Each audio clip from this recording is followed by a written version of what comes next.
doesn't matter what these different sort of philosophy, what is the real purpose of these different philosophy? Same.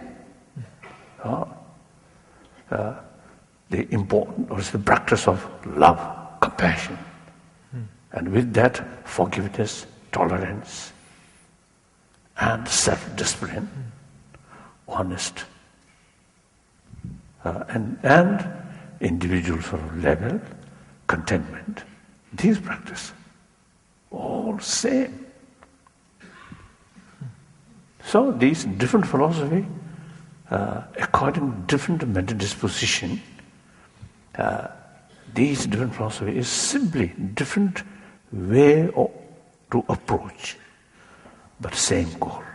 I'd like to tell you a bit about the panelists who will be here joining him about midway through our program. The distinguished members of our panel are representative of the three Abrahamic traditions of Judaism, Christianity, and Islam. Their work demonstrates the deep understanding of the importance and commitment to interfaith initiatives. Rabbi Michael Lerner is the rabbi of Beit Tikkun, a synagogue without walls, and editor of Tikkun magazine, a quarterly critique of politics, culture, and society that has circulated for over 25 years.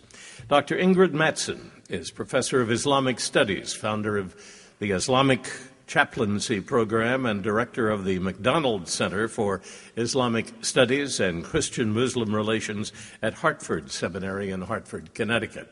And Reverend Peg Chemberlin is the president of the National Council of Churches of Christ, USA, which is made up of more than 100,000 congregations and more than 45 million Christians worldwide. I know, in the United States. I didn't know there were that many Christians in the United States. Before I introduce our panel moderator, I would like to ask Reverend Jesse Jackson to stand in the audience, please. Can we see you?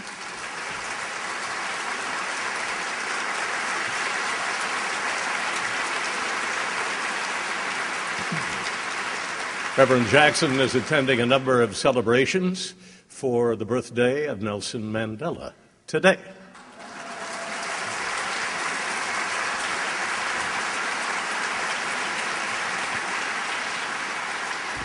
As my personal spiritual advisor, it's a full-time job, and I don't pay overtime. But thank you, Reverend Jackson. Our panel moderator, Dr. Eboo Patel, is founder and president of the Interfaith Youth Core, located right here in Chicago, whose mission is to build the global interfaith youth movement that works to promote interfaith cooperation. Eboo will begin our program in conversation with His Holiness. His Holiness was invited to visit Chicago by the Theosophical Society in America. Tim Boyd is the president of the Theosophical Society and the guiding force of today's program. Let's welcome Tim.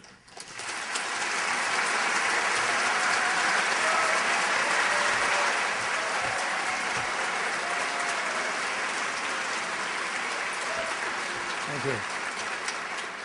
Thank you very, very much. It's such a good thing to see so many fellow Chicagoans and people from around the country here today to offer our greetings to His Holiness the Dalai Lama. Thank you for being here. On behalf of the Theosophical Society in America, I'd like to welcome you all to today's program. And I'd also like to say that the Theosophical Society has its founding in 1875. I always like to say a few things about the TS. It has its international headquarters in Chennai, India, and its American headquarters are right here in the Chicago area out in Wheaton, Illinois. It has a couple of things that it has focused on since its first days. The primary one is the unity of all life, and we have also focused on an open-minded inquiry into the world's religions, science, and philosophy, and on spiritual self-transformation. The Theosophical Society has a long history with His Holiness, dating back to 1956, when His Holiness made a visit to the international headquarters of the TS in Chennai, India.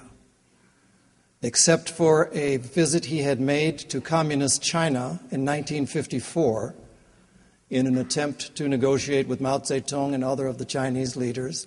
This was the first time he had left Tibet. Again in 1981, when His Holiness first visited the Chicago area, he stayed with us at our American headquarters in Wheaton, Illinois. I can remember in 1981, at that time, he spoke to a local high school, and there were a couple of hundred kids that attended. And although they warmed to his message and were moved by his message, many of them didn't have any idea who he was. Well, obviously, much has changed since then. Today, His Holiness regularly speaks to audiences of thousands of people and is one of the most recognized and most respected men in the world. And of course, although much has changed since those days, there is still much that has not changed. Today, a significant portion of the population of the people of Tibet still live in exile since their exodus in 1959 following the Chinese occupation. And as you saw in the video earlier, thousands of Tibetans every year risk the very difficult crossing into Nepal and India, fleeing from current repressive situations in Tibet. And even though the political situation in Tibet is something that has been difficult to change, probably the deepest change that His Holiness has tried to address, and the most intractable change, seems to be a change in the human heart and mind. His continual focus on those universal qualities, universal human qualities of compassion, of kindness, of love, and patience, and the way he has embodied those qualities have made him one of the great teachers that we have in the world today. So it's our hope that today's program of conversations with religious leaders with His Holiness will bring us one step closer to making an inner change that will perhaps move us to some significant and meaningful outer activity. So I'd ask you now to please join me in welcoming to the stage His Holiness. First, I think we will be introduced by Eboo Patel. So if you could join me in welcoming Eboo Patel and His Holiness, the 14th Dalai Lama of Tibet, Tenzin Gyatso.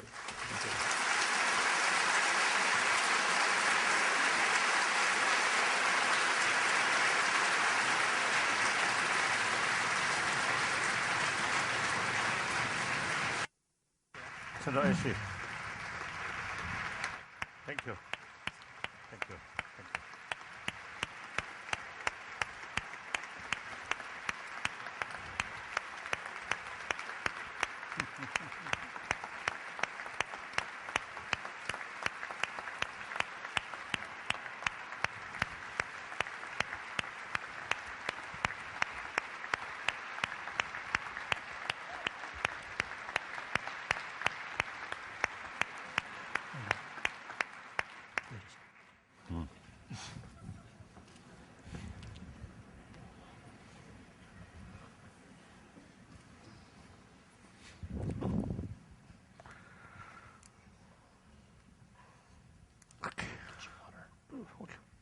No. Okay. Please. Thank you. Stop.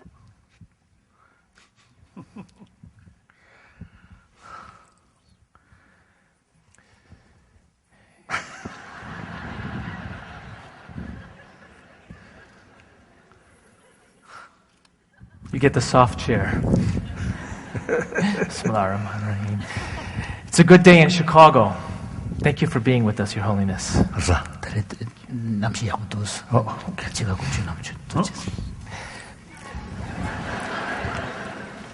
Yes. Okay.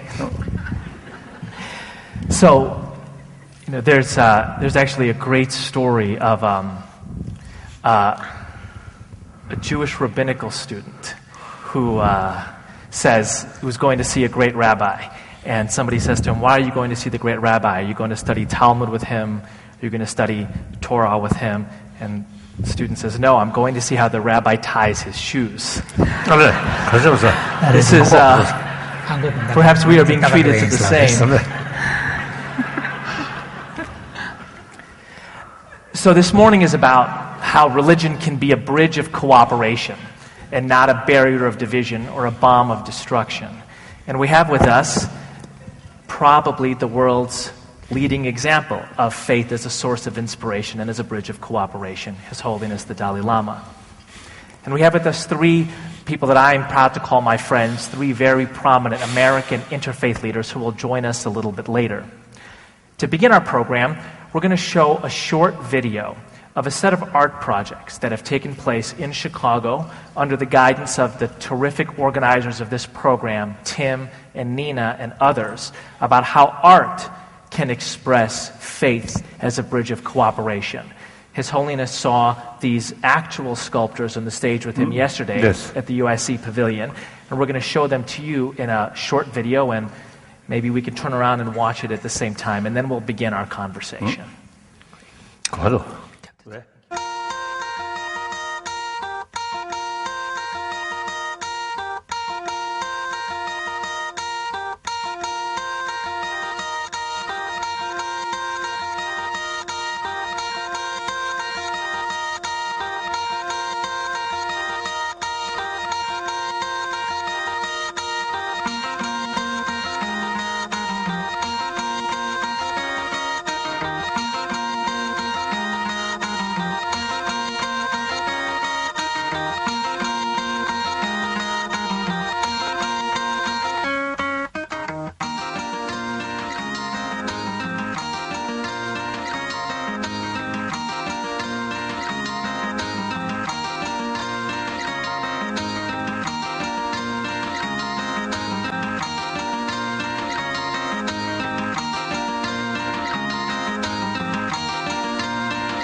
Got the upside down perspective on that.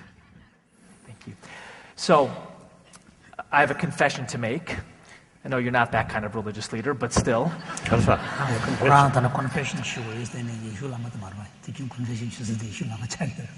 그래.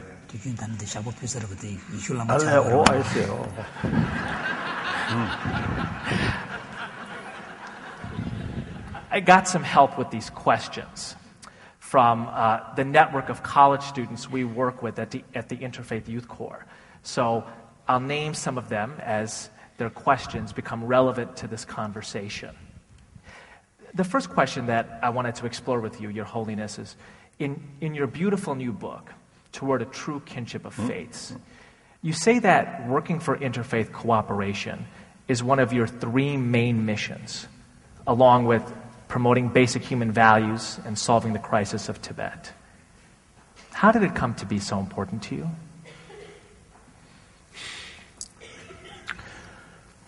Last sentence was 별거. 별 더 주셔.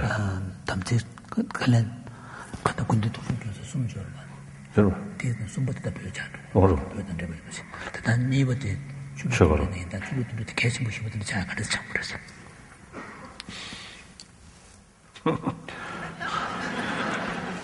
If we use common sense, then it becomes clear.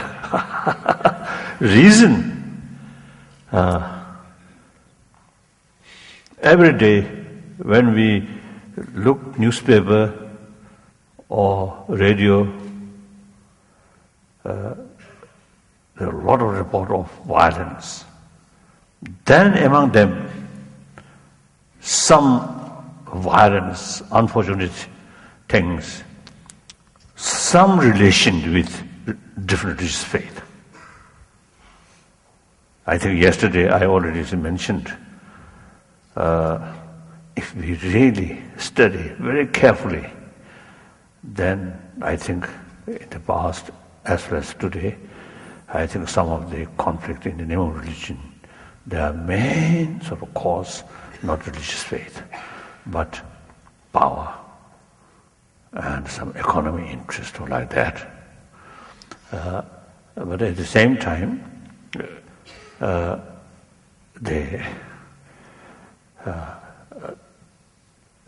once concerned people use the religious name, it touches human emotion. Then I think the sort of enthusiasm even sacrifice their own life. So then, if we just look at these sort of situation, this news, then short moment, some kind of sad feeling, then disappear. It's not right. We are part of the humanity. Each individual have to sort of do something. Then in my own case, I am Buddhist. And one of the Buddhist prayer, pray all sentient being. That's a little bit unrealistic. Infinite sentient being. Of course, it is very good to sort of also to increase our sort of determination, willpower. But then directly, realistically, if you really pray for entire sentient being, then you must think and must take some kind of serious concern about well-being of now 7 billion human beings on this planet. So, the unhappy event in the name of religion there, when we saw that, then we must do something. If these different religious traditions truly no possibility to live together, to sit together, then we can't help. But that's not the case. Look, India. I think at least 2,000-3,000 years, homegrown different religious tradition there. In philosophical field or certain sort of views, debate seriously, but still respect each other and live together. Then eventually, Zoroastrianism from Iran, ancient Iran, take refuge in India. Very small community, Parsi community in India. Of course, now this started too long. And anyway, Zoroastrian, then Judaism, Christianity, Islam, all these major religious traditions from outside India come to India and live together. Now, last 1,000 years, almost all major religious traditions live together. Occasionally, some problem here and there. That's quite understandable. Several millions of human community, some mischievous people take for granted some problems. Even I think from the Buddhist viewpoint, even Buddha failed. Entire sort of Indian Buddhists become something very compassionate. I think even he failed. Then Jesus Christ or Muhammad also used to fail.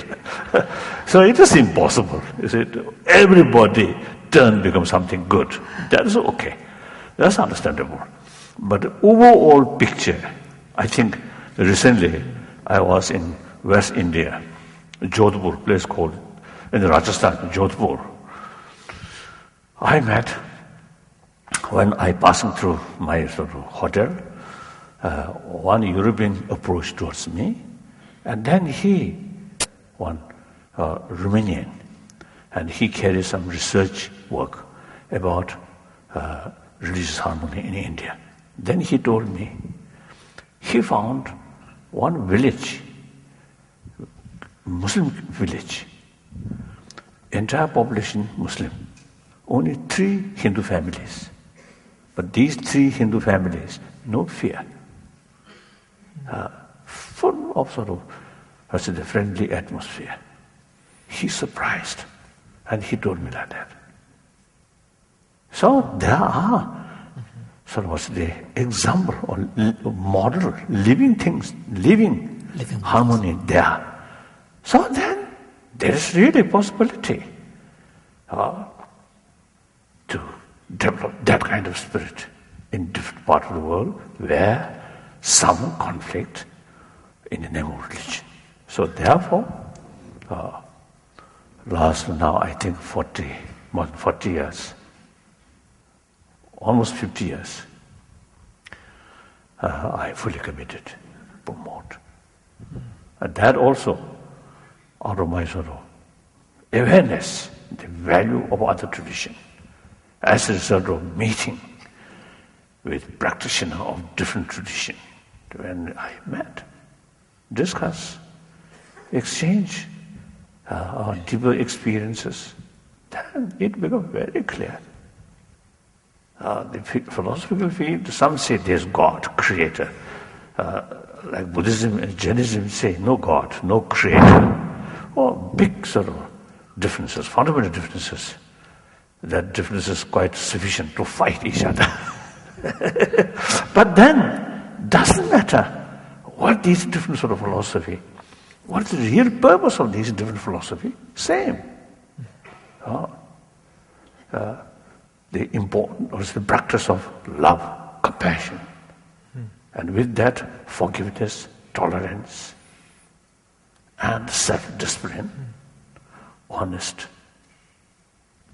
and individual sort of level, contentment.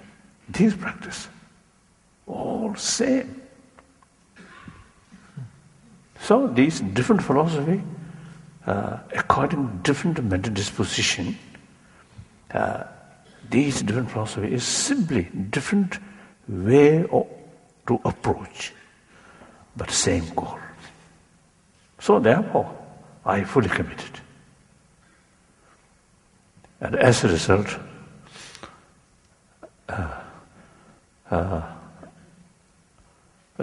among different religious practitioners, I found more and more friends. So they really loves me. I am Buddhist. Philosophical viewpoint, I have different sort of views, but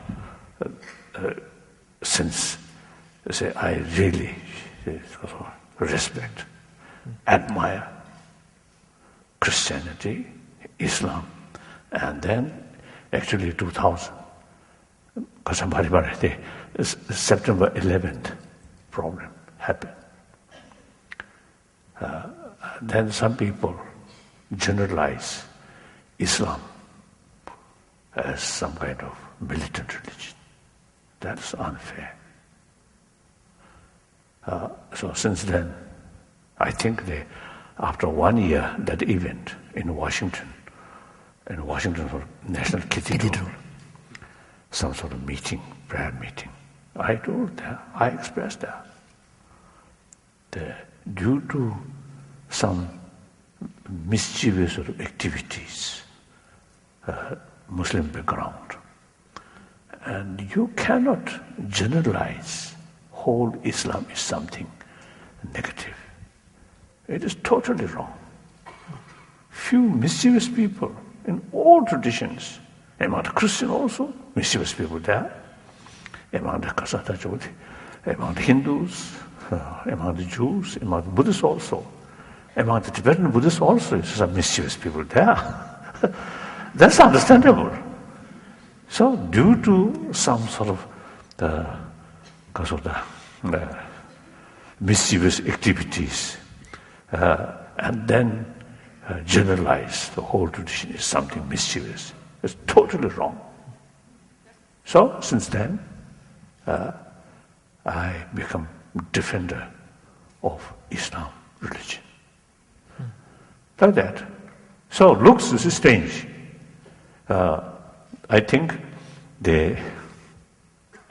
firstly, Islam, one of the theistic religion, I'm not. And then, historically, in India, the Muslim invasion also did a lot of destruction on Buddhist monasteries, Buddhist temples. But past is past. We have to act according to today's reality. So now today, the Muslim community in Bodh Gaya, I think their ancestors come there for destruction of Bodh Gaya temple. Now today, best friend of Buddhist pilgrims.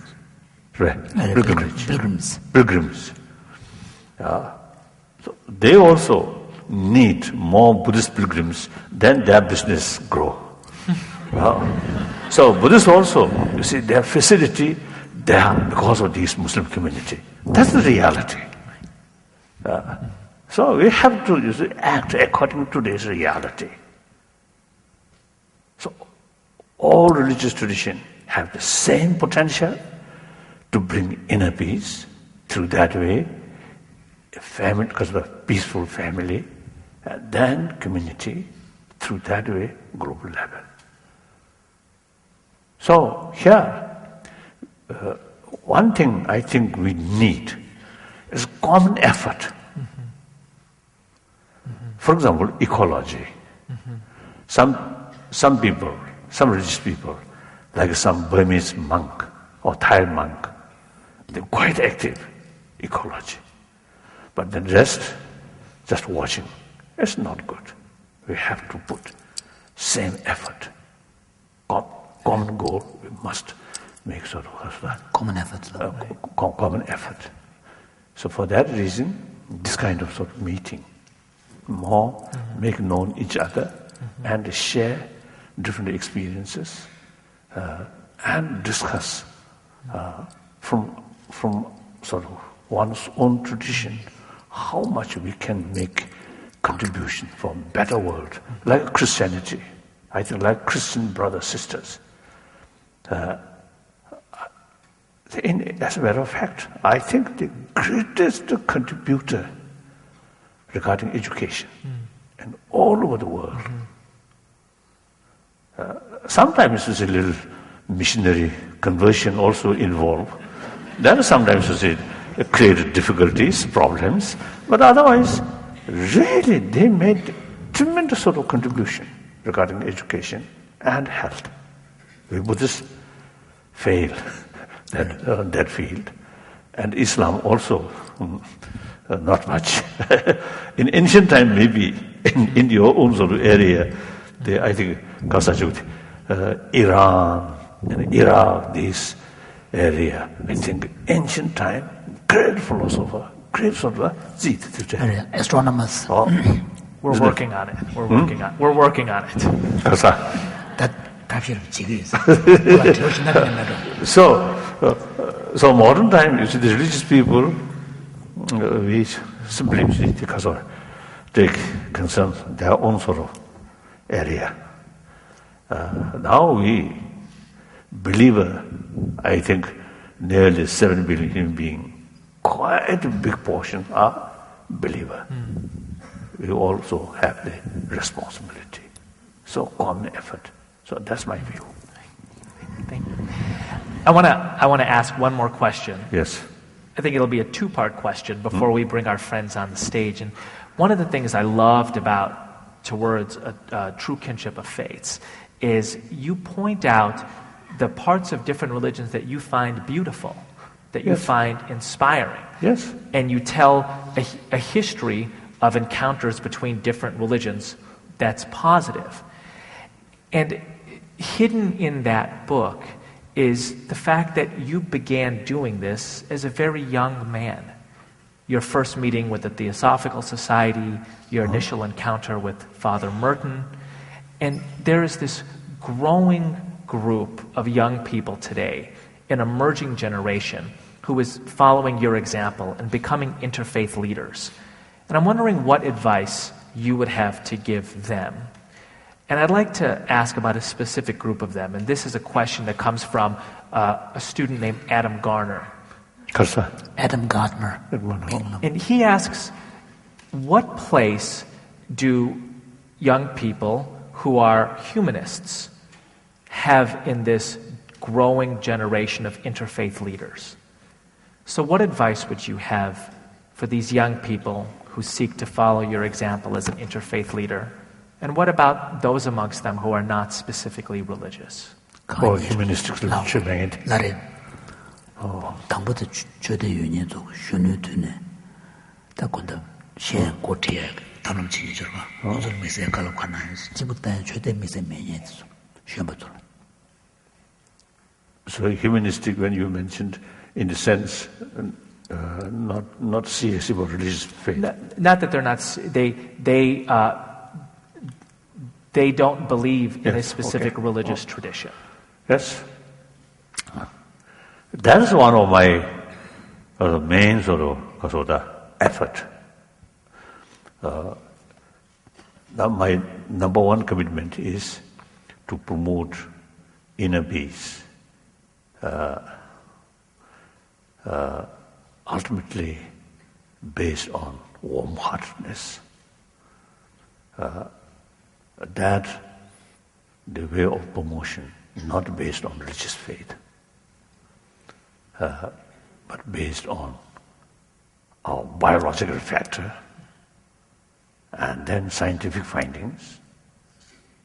That's the main reason, main sort of focusing, using these factors.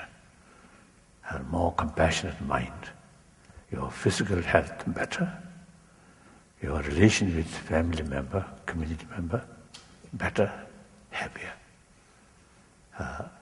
Once we develop genuine sort of respect other, out of sense of concern of their well-being, then there is no room of violence, no room of cheating, no room of hypocrisy. If you, out of warm-heartedness, speak truthfully, honestly, and you can act transparently, that builds trust. Trust builds friendship. Happy society, happy family, irrespective of whether believer or non-believer. That's my main commitment. So here I found my friend, a very good friend, some expressing to me any moral ethics must be based on religious faith. I feel if we go that way, then moral ethic never be universal. Religion, no matter how sort of, because of the big religious tradition, cannot be universal. So any moral ethics based on religious faith, it never be universal.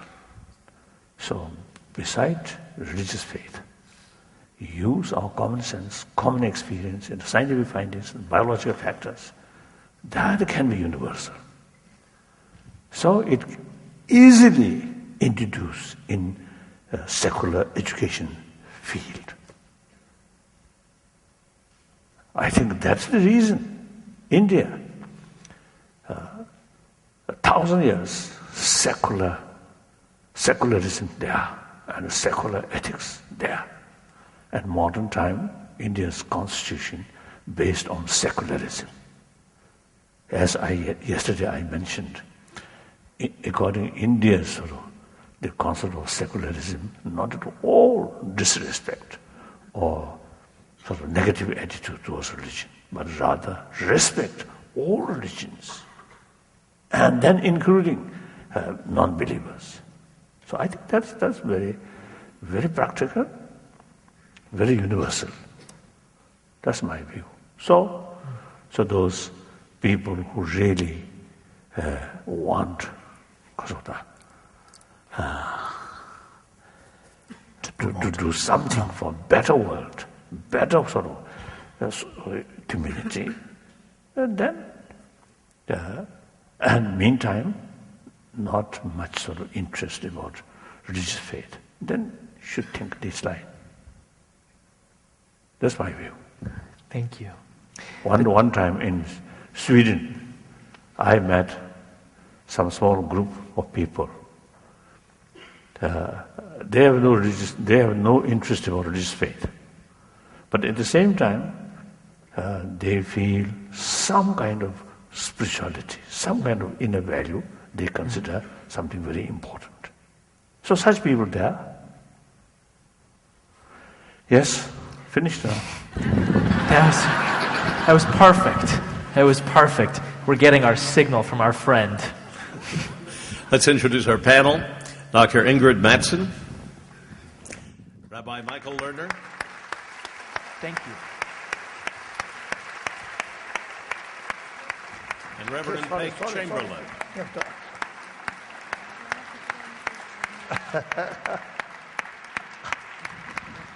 Thank you.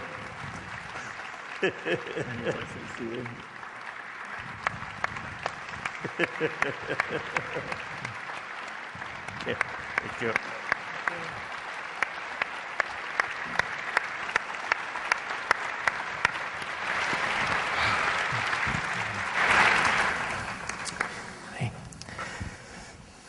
So one of the most beautiful parts of His Holiness's new book is this encounter with Thomas Merton, when Father Merton comes and sees His Holiness, when they were both when His Holiness was a young man, and part of the theme that His Holiness draws out from that is the importance of personal encounter to build interfaith cooperation and common efforts.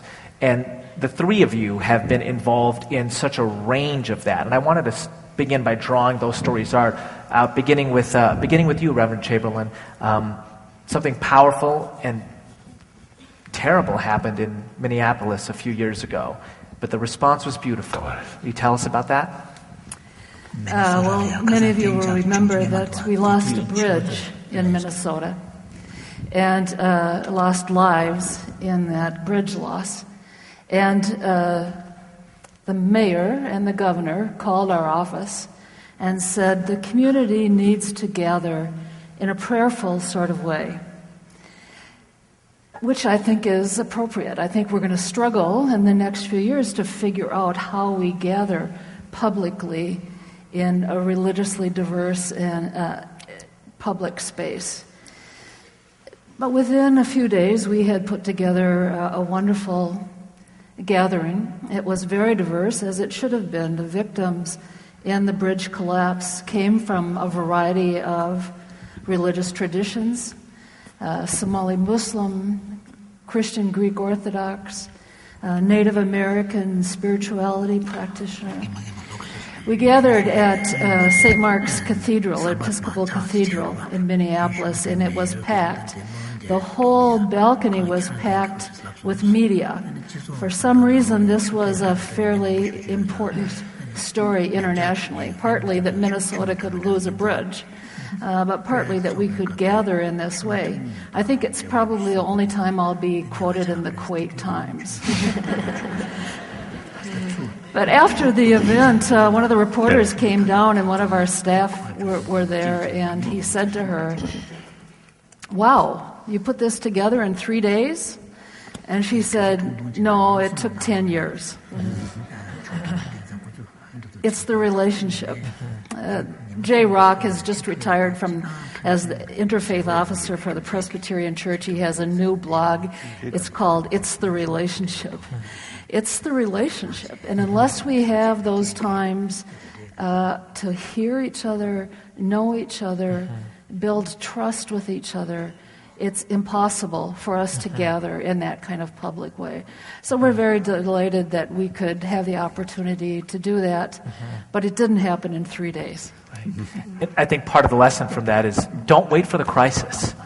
Begin building the relationships now, and when the crisis happens, you will have this beautiful response to it.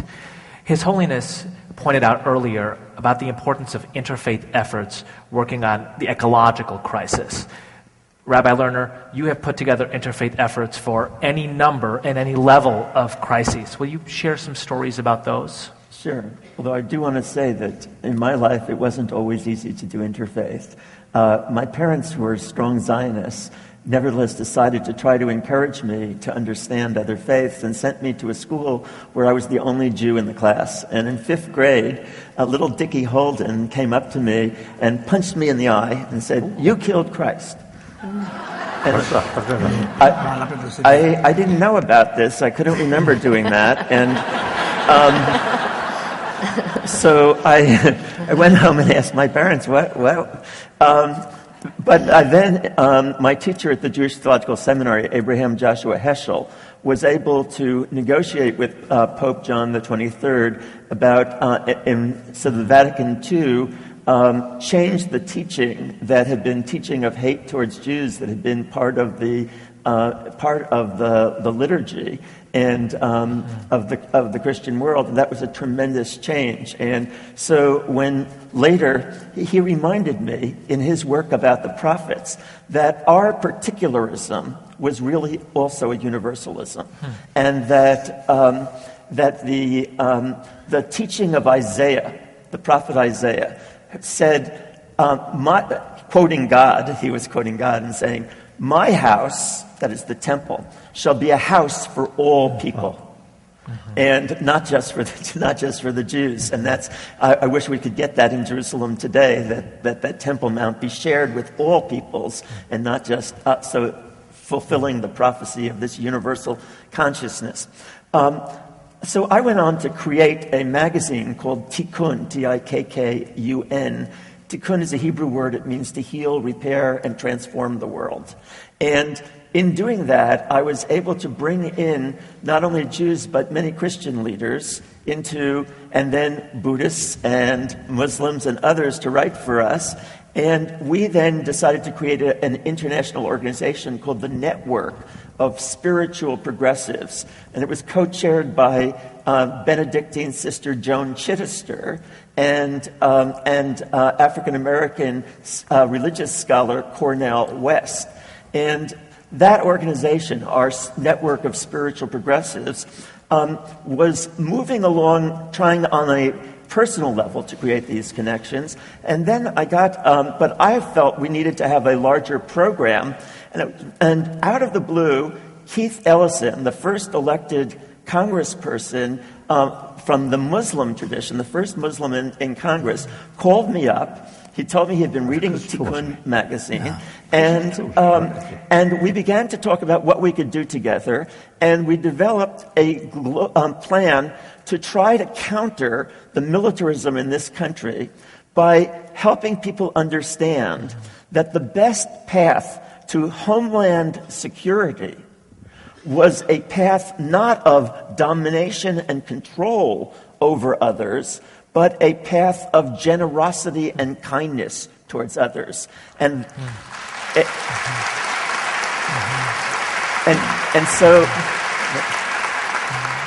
the manifestation of that was our global Marshall Plan that we developed. The global Marshall Plan that calls for the United States to take the leadership in getting all the advanced industrial countries to dedicate 1 to 2% of our gross domestic product each year for the next 20 to once and for all eliminate global poverty, homelessness, hunger, inadequate education, and inadequate health care. So Keith and I became very, very close friends, and Keith has now introduced the Global Marshall Plan into the Congress as House Resolution 157. And the network of spiritual progressives is working on building local support. Hopefully, we will create some group in Chicago of spiritual progressives to do this kind of work, to get your local congresspeople and senators to back that. But the idea of working together on not only about our personal relationship, but that, although that's absolutely critical, but also about coming together for a higher vision that we can share amongst all our religious communities. And the Global Marshall Plan is one such development that helps us to acknowledge what it is in our traditions that counters the fear and the fear-based militarism that leads people to feel that the only way to be safe yourself is to have power over others, and for us to say, no, the way to be safe is through love, compassion, and generosity. Right.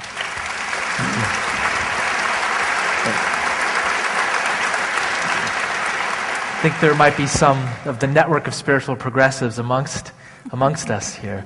Now, one of the things I love about what you just articulated, Rabbi Lerner, is you illuminated the interfaith dynamic behind an awful lot of the good work in the world today. And frankly, so much of recent history over the course of the 20th century has had an interfaith dynamic at its heart. The Civil Rights Movement, of course, your teacher, Rabbi Heschel, he met Martin Luther King Jr. here in Chicago in 1963. The Hind Swaraj movement in India, there was Gandhi, there was Abdul Ghaffar Khan, the great Muslim leader.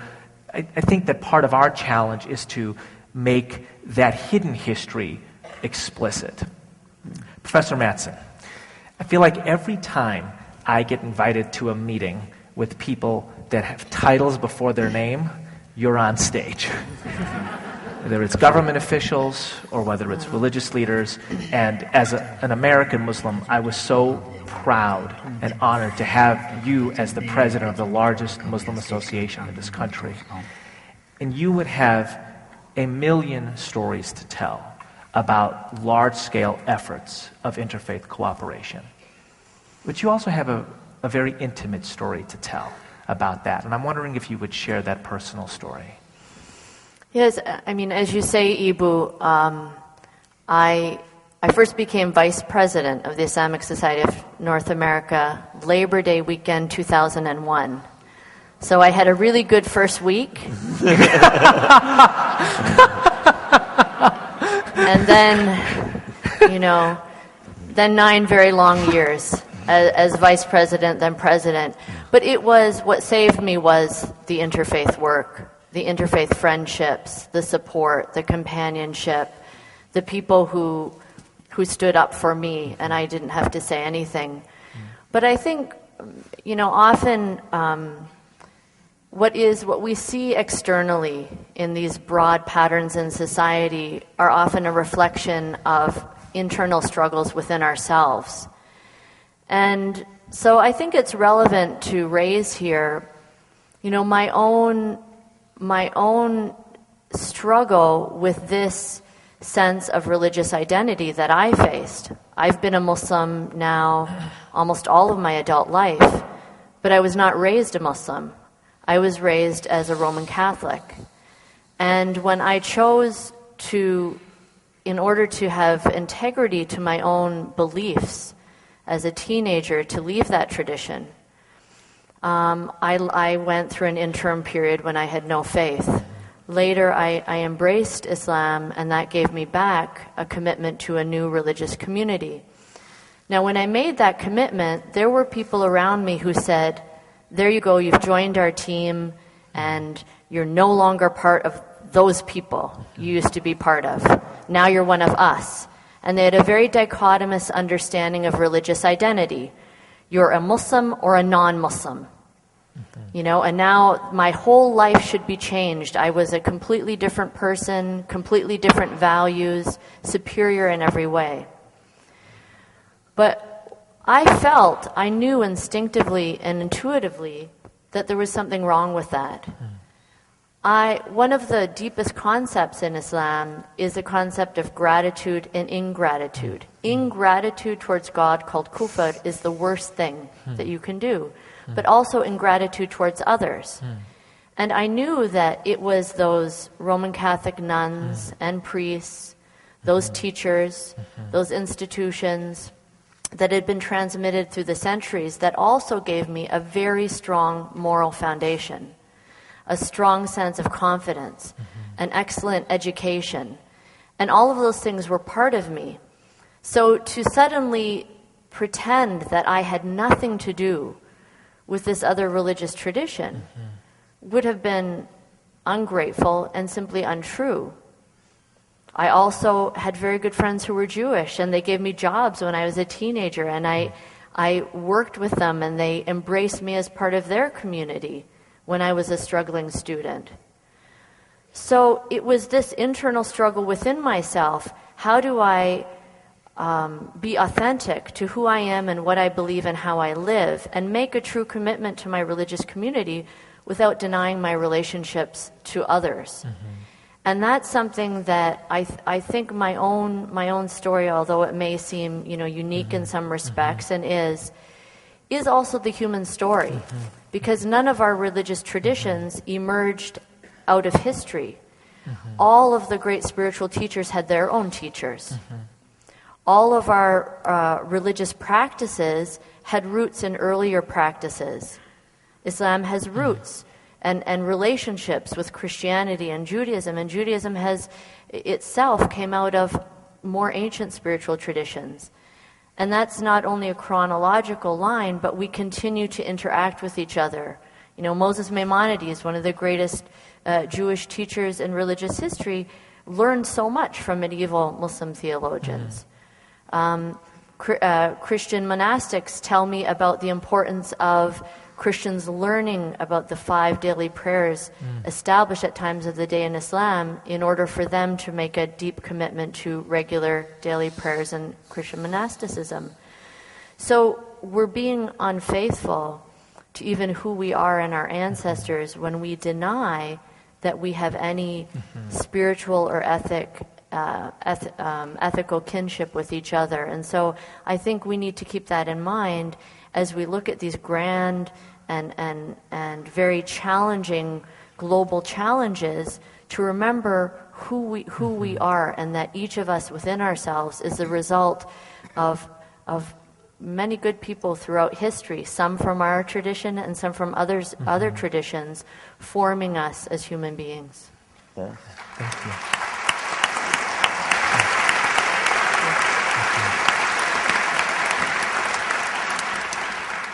Professor Mattson, I think what you're talking about is one of the reasons that so many of us have such great admiration for His Holiness, is your ability, Your Holiness, to absorb from other traditions and still stay fully committed to your own tradition. And one of the areas that you've emphasized the most, and this is something that one of the members of our college student network, Peter Ziedzich, pointed out to me, was compassion.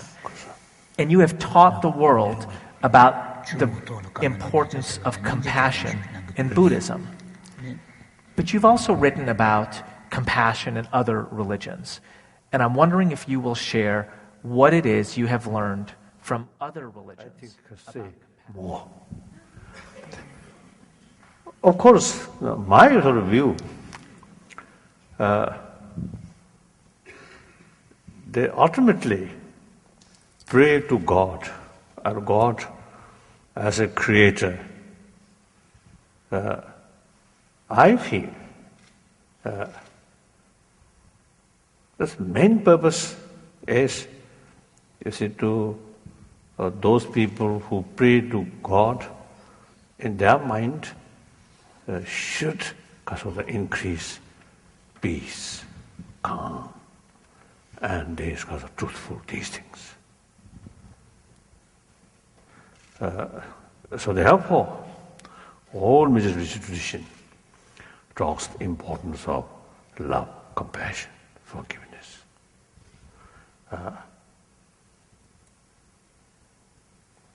And then when we describe God, infinite love. I think no tradition say God full anger. Nobody says that. Isn't it? God always love. Even to sinner. Yesterday I mentioned sins and sinner. Those people who carry mischievous sort of activities. God loves them also. So that means infinite love. So the more sort of faith towards that creates a ground of practice of love and compassion. So to some people, that way of approach is much more effective, much more forceful. Then the Buddhist concept, you are your own master. Then some people may feel, oh, now everything depends on myself. Whatever I like, I can do.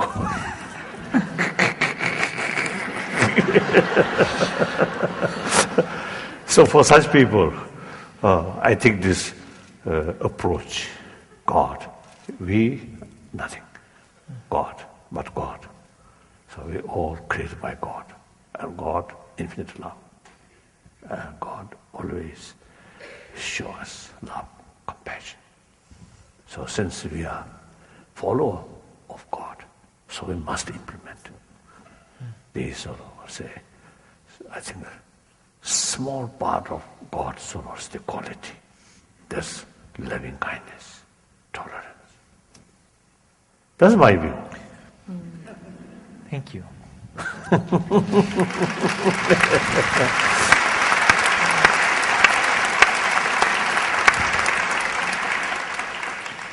I'm wondering if each of you can take a teaching that is central to your faith, name it, and tell us about how an encounter with another religion or your learning from another religion has enriched it. And I'm going to just briefly tell you the historical moment that I'm thinking about here, the reference point, which is when a young seminary student in 1950 went to hear a talk on Christian love and found the subject of that talk, Mahatma Gandhi. And the Reverend Martin Luther King Jr. had his idea of love in Christianity expanded through that lesson from an Indian Hindu. His Holiness speaks about this in his book, and he just shared about it right now. Rabbi Lerner, why don't we start with you? It's a central teaching in Judaism that you have found enriched by your learning from another religion. Well, I mentioned the word Tikkun before, and a central part of our task is to engage in the transformation of the world and to thereby embody more of God's being in our own existence and in our own social reality. Now, when we've tried to do that, we've run across what is popularly called reality. Reality is that the economic and political institutions of our society and of past societies is not based on love and kindness, on generosity. It's based on materialism, selfishness, and power and domination. So I'll give you an example. When we in the network of spiritual progressives, came forward with another program, the ESRA, the Environmental and Social Responsibility Amendment to the Constitution. This is a plan that we've developed over the course of the past few years to, number one, overturn Citizens United, the decision that corporations could give as much money as possible in elections, and so it overturns that. It also says that all private money should be taken out of elections, and that only public money should be spent on elections, and each candidate getting an equal amount. And by the way, I worked on this with Jesse Jackson Jr. in the Congress, who actually has been a big supporter of this. And thirdly, to require corporations to get a new corporate charter once every 5 years, which they could only get if they proved a satisfactory history of environmental responsibility to a jury of ordinary citizens. So what do I run up against? Run up against everybody saying, well, yeah, I want that, but it's totally unrealistic. Now, what our tradition has said, Judaism has taught, is that really being realistic is idolatry. Believing in God is believing that there is something about the universe, we called it Yud-He, Vav-He, in English it's called God, that makes possible the transformation from that which is to that which ought to be. And whatever it is in the universe that makes that transformation possible, that's the God energy of the universe. But again and again, we're up against the fact that everybody who believes that in their heart, that wants to see a different world, is always telling themselves, but it's not possible. This is just me, or just me and my friends, and nobody else can do it. So when we say it's idolatry, they come back and say, well, maybe I'm an idol worshiper. I mean, maybe I don't really believe in God. Maybe I don't really believe in the possibility, because you've been working on this, on various healing of the world projects for a long time, and it hasn't happened yet. And so what I learned from Buddhism and from Buddhist teachers is this: how to let go of an attachment to outcomes, and the Buddhist teachers taught me that it was very important to not to feel that your project is worthless or not even deserving your full energies unless you can see an immediate short-term outcome.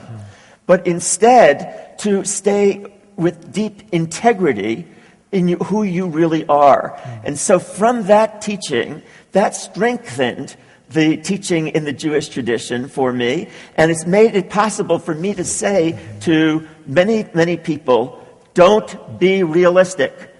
Go for your highest vision of the good, and don't waste your time on this planet accepting what other people have told you is possible, when instead fight for what is desirable and what is needed to save this planet from environmental destruction or atomic destruction. Go for our highest values. That's what. Thank you. Thank you.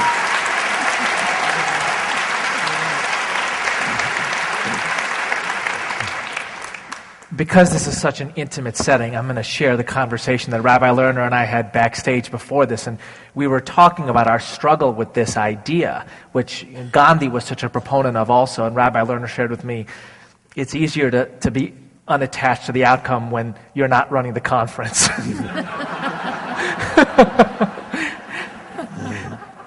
Reverend Chemberlin, what about you? What's a central teaching in Christianity that you found enriched by another religion?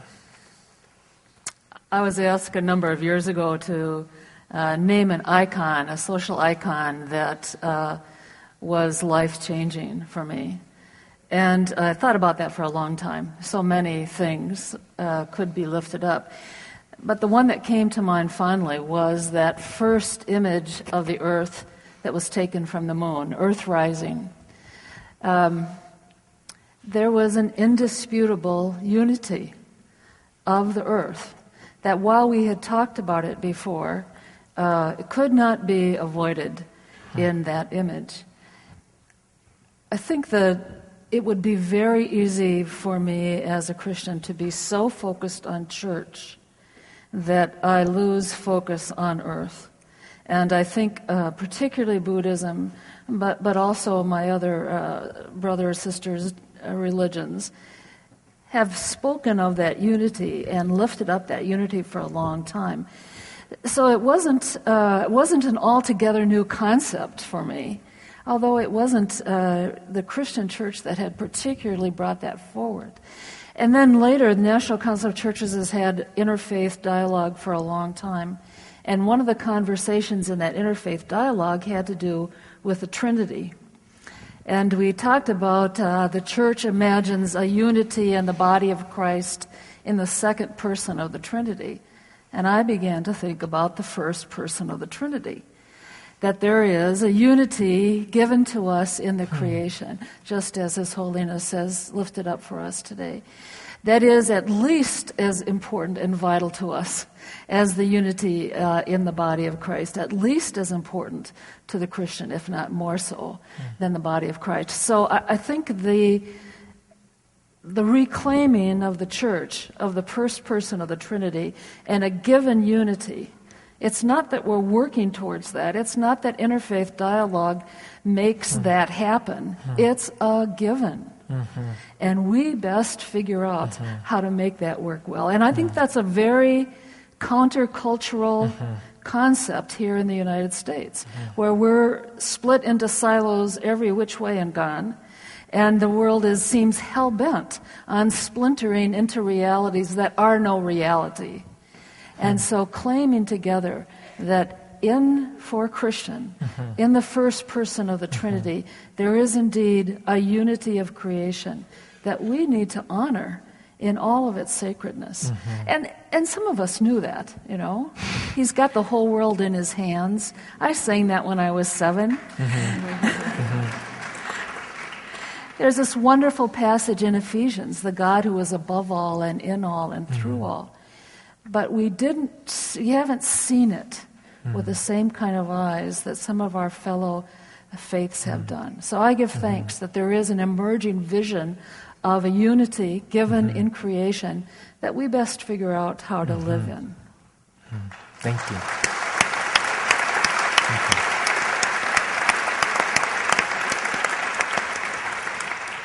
Okay. Professor Mattson. Well, as we try to understand the relationship between inner peace and outer peace, a very important concept for me as a Muslim is the relationship between iman or faith and amal, which are deeds. And the understanding in the Islamic position is not that we begin from a position of faith, or we begin with love in our hearts, or we begin with generosity, and then we are motivated to act to do good things. Perhaps we are. And it would be ideal if we reach a state where we were always naturally, without thought, first motivated by love and compassion and generosity, and would unthinkingly flow into these good works and good relationships. But we recognize in our tradition that we are social beings. We are contextualized in the world. And we can do things that can, if we practice them enough, can change our inner being, can transform us. If I act like a generous person, even if I don't feel like being very generous that day, but I continue to give and continue to give, that I can become a generous person. That will transform my heart. It will transform how I feel. When I do good things, I'll start to feel better, and I will now become a more generous person. And this relationship between these two things has always been very complex and a little bit difficult to understand, because Islam places so much emphasis on intention, doing things with the right intention. So there's this confusion. Well, if I do something that's good and I don't really feel it, do I have the wrong intention, and is there a problem? And one of the things that I've been very intrigued with is His Holiness's interest in scientific research on human behavior and human emotions and motivations.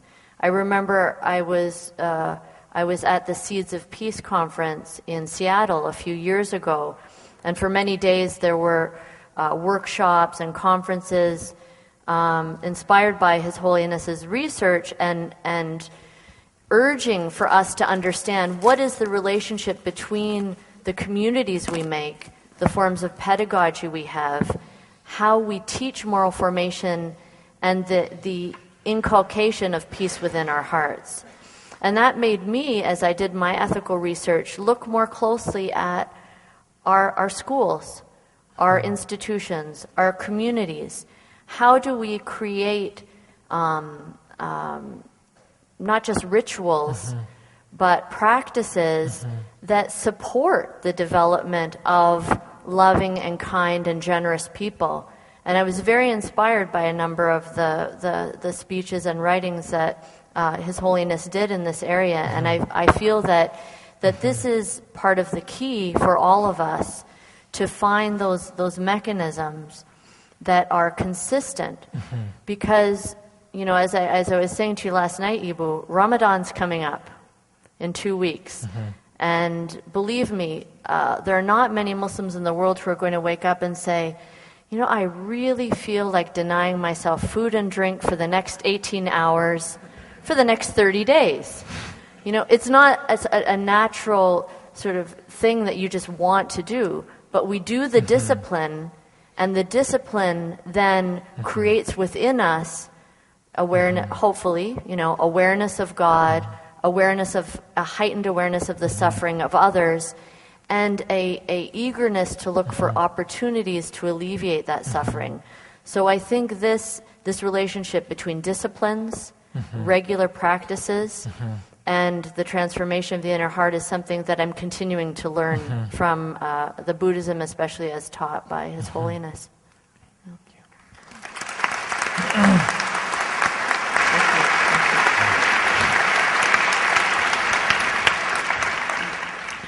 Reverend Chemberlin used the word countercultural for the insight that she pointed out, and it seems to me that the entire conversation we're having right now could be considered countercultural, because we are talking about what we admire about other people's religions. And it feels like we live in a time when there is an awful lot of information about what we should dislike or fear or hate about other people's religions.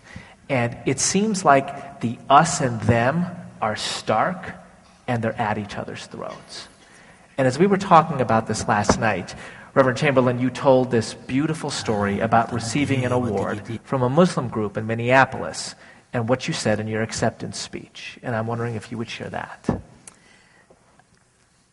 I looked out at this group of clearly brothers and sisters who shared many of the values that I shared. Not the same practice, not the same belief framework, but many values, and were holding in their lives some of those same things as you just mentioned, Dr. Mattson, that we all want to practice and live into. As I did that, I looked out and I said, there's a fringe element of your community that wants to fight with the fringe element of my community, who very much wants to take on that battle. And if either side wins, we're all in trouble. There isn't an option for us who aren't on the fringe.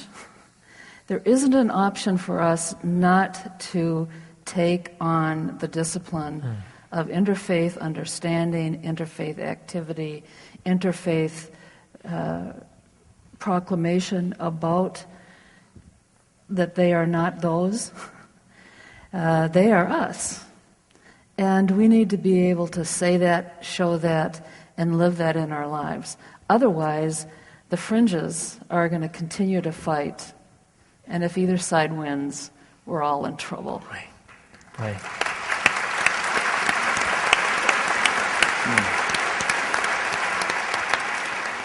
So as Reverend Chemberlin was talking about this and pointing out what you did right now, which is we need a path and a language for this, Rabbi Lerner offered that to us.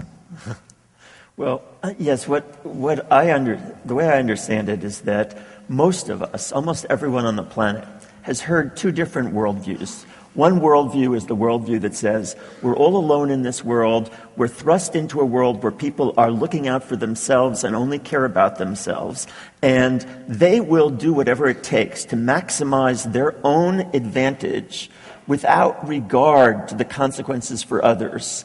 And they will seek to dominate and control you unless you seek to dominate and control them first. So it's a scary world, a world in which we need to protect ourselves from the other and on a national level protect ourselves from all the others in the world. Now, that worldview is in everyone's head, but there's another worldview that is also in everyone's head. Because most of us came into the world through a mother and had the experience of being loved simply for the sake of the love. Our mothers didn't have a good, a reasonable expectation of a good return on their investment of love for us. My wife is laughing loudly at that right now. Well, many people, when I've said this in public before, many people come up to me and say, "You don't know my mother, Rabbi Lerner." But what I say back is, I'll stipulate that your mother is as neurotic as you think she is, but nevertheless, you wouldn't have survived without that loving experience. And from that loving experience comes a different worldview, a worldview that says that our safety and security can come through generosity and caring and love for each other rather than through domination and control over the other. Now, because it's in every one of us, both of these voices are in every religious tradition, and also every secular tradition, including psychoanalysis and feminism and Marxism and every worldview. Nevertheless, you'll find, because it's in every person. But in our communities, our religious communities, we find that a very large number of people tend to move in one or the other of these directions. And those who move in my community towards fear and domination are those who, right now, for example, feel that the only way the Jewish people can be safe is through having a state of Israel that has a huge amount of power, but not as much compassion for the Palestinian people. But there's another tendency in our people, which is the other voice, the voice of love and kindness and generosity. And those people tend to say, no, our safety as a people will come when we take care of other people and when we show generosity.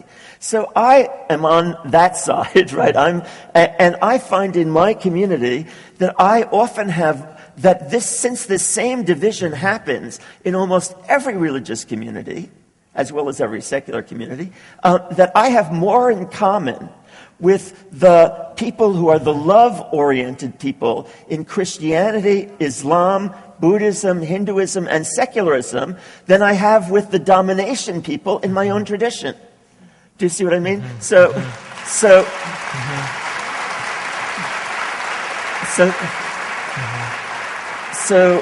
that leads me to feel instinctively like I am the brother, that these are my sisters, that I have a huge amount in common with people of every faith tradition and no faith tradition who are willing to go towards the voice of hope and the voice of love and the voice of caring.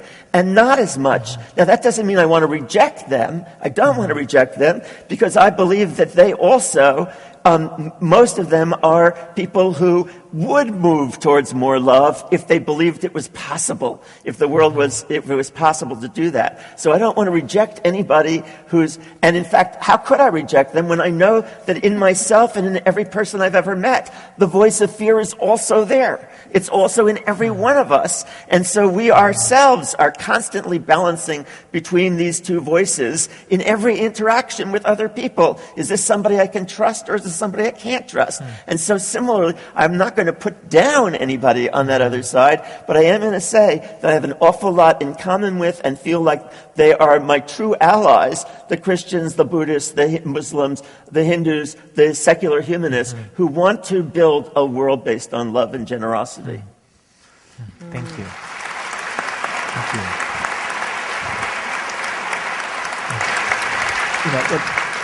One of my favorite lines in the American 20th century is when your teacher, Rabbi Heschel, was in Selma with the Reverend Martin Luther King Jr.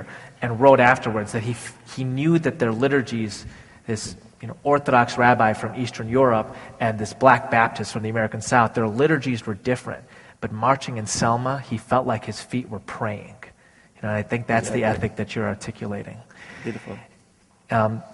So you just teed up the tough question for Professor Mattson. And this actually comes from Lori from Skokie, which came through the Facebook outreach that we did, which was, what happens when the people who one might characterize as having that other mindset sit at your dinner table and you love them and they're your family? How should those of us who seek to be interfaith leaders engage with those who seem to us, on the outside at least, to exhibit biases or prejudice, etc.?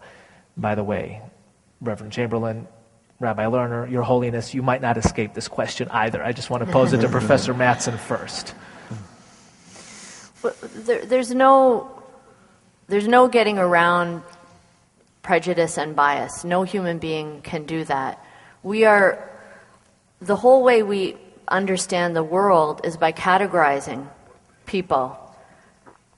Those who cannot put people into categories in order to understand them, in fact, are characterized as mentally ill. So we need to do that. The key is to understand that our mind works that way and recognize that, and then identify if, as we're doing that, we're being untruthful, unfair, and making, on top of that, value judgments about those categories. It's very easy, I think for me, it's easy at this point in my life not to be self-righteous when I encounter these people, because I, in fact, at many periods in my life, was a very ignorant person and imposed my own views and values and prejudices on others. And I think that's one of the benefits of getting older, is that you see, you learn from your experience and you begin to have some humility. But I think that what you cannot solve or overcome someone's fear and anger and outrage in a single encounter. And you're going to run into disaster if you're sitting at the dinner table and there's a cousin or an uncle and they say something racist or prejudice, and you just are the censor at the dinner table and try to correct them. Mm-hmm. It will humiliate them, and they'll naturally cling on even more deeply to what they said, because now they've been embarrassed. So there's two things that need to be done. One is to make sure that your relationships are meaningful and you have the patience to continue to engage with them, that you don't cut off relationships at that moment. Mm-hmm. And the way to do that is to continue the meal, continue the conversation, making connections through the good things you identify in them. Because certainly even their prejudicial statement might come out of a good place, a feeling of injustice or anger against something that they perceive to be unfair, even if they're misinformed. So to identify that good thing in them And then you're going to have a relationship that will continue. And I can tell you, I have, just to bring in another personal element, when I first, chose to become a Muslim, and it was a different choice than anyone in my family had made, they were very afraid. There was a lot of misunderstanding. There were some very hurtful statements made. But I said, this is my family. I know they love me. They're speaking out of love and their own fear for me. And we continued to work over, 24 years of being together and coming back and back and back. And I had the most beautiful honor, this year, because of that patience and that commitment, that I was asked to officiate at the wedding of my Jewish nephew and his Hindu fiance this year.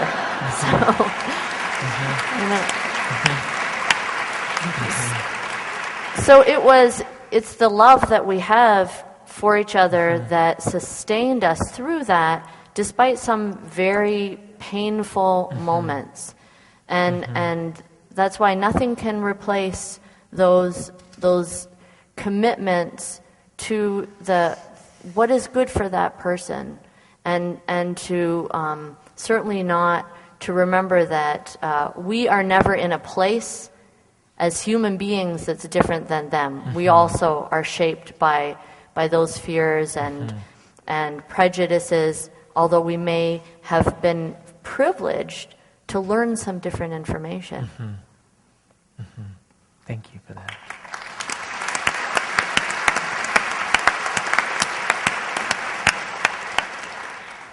I'm going to let you two think on that for a few minutes, and I'm going to pose the most challenging version of this question to His Holiness. Your Holiness,